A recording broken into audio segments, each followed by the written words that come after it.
Hello বন্ধুরা, দেখো আমি প্রতিদিনের মতো আজও চলে এসেছি গার্ডেনে। আর গার্ডেনে এসেছি কচু শাক তুলবো বলে। তাই দেখো একটা চাকু নিয়ে এসে আমি কচু শাক তুলছি। আর চাকু দিয়ে না কাটলে আমি যদি হাত দিয়ে ছিঁড়ে নিই না, তা হাতগুলো সব কালো হয়ে যাবে ওই কচু গাছের ওই আঠাতে।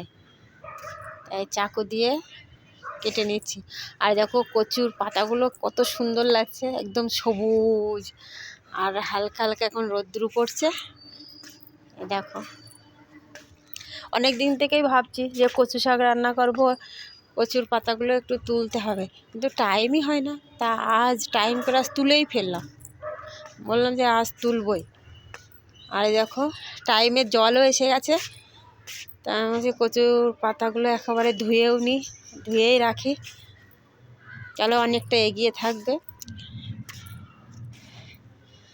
আর দেখো টাইমে জল এসে গেছে, আর আমি এবার একে একে পাতাগুলোকে সব ধুয়ে নেব। আর একটা জিনিস জানো, কচুর পাতাতে যতই আমরা জল দিয়ে ধোয়ার চেষ্টা করি, জল দিয়ে করার চেষ্টা করি না কেন, কচুর পাতাতে কিন্তু জলটা দাঁড়ায় না। ঠিক কথাই আছে না, অনেকে বলে না যে পদ্মের পাতায় যেমন জল টলমলো টলমলো করে, আমাদের জীবনটাও ঠিক তেমনই। তা কচুর পাতাতেও পদ্মের পাতার মতন রকম জল দাঁড়ায় না। এই কচুর পাতাতে একটা আবরণ থাকে, এই আবরণের জন্য জলটা দাঁড়িয়ে থাকতে পারে না।